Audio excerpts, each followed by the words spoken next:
So how do I? How do I parent? How do I be a husband or a wife? How do I relate to my friends better? How do I get more friends? How do I help other people to change? How do I help myself to change? Well, that's what we've been talking about over these last posts, and I hope you can refer to these as we go on into a whole new series.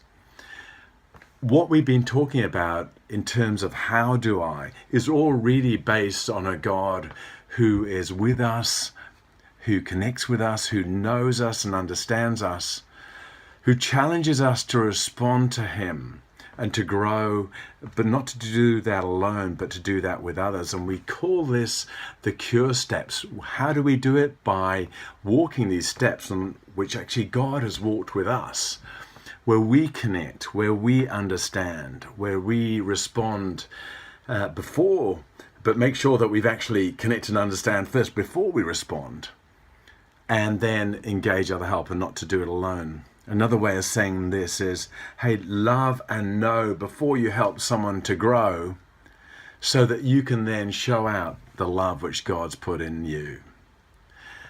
Brain science and psychological science really agrees with this, that, hey, the brain works so much better when there is connection. The emphasis now on what's called mentalizing and being aware and mindfulness is just so helpful.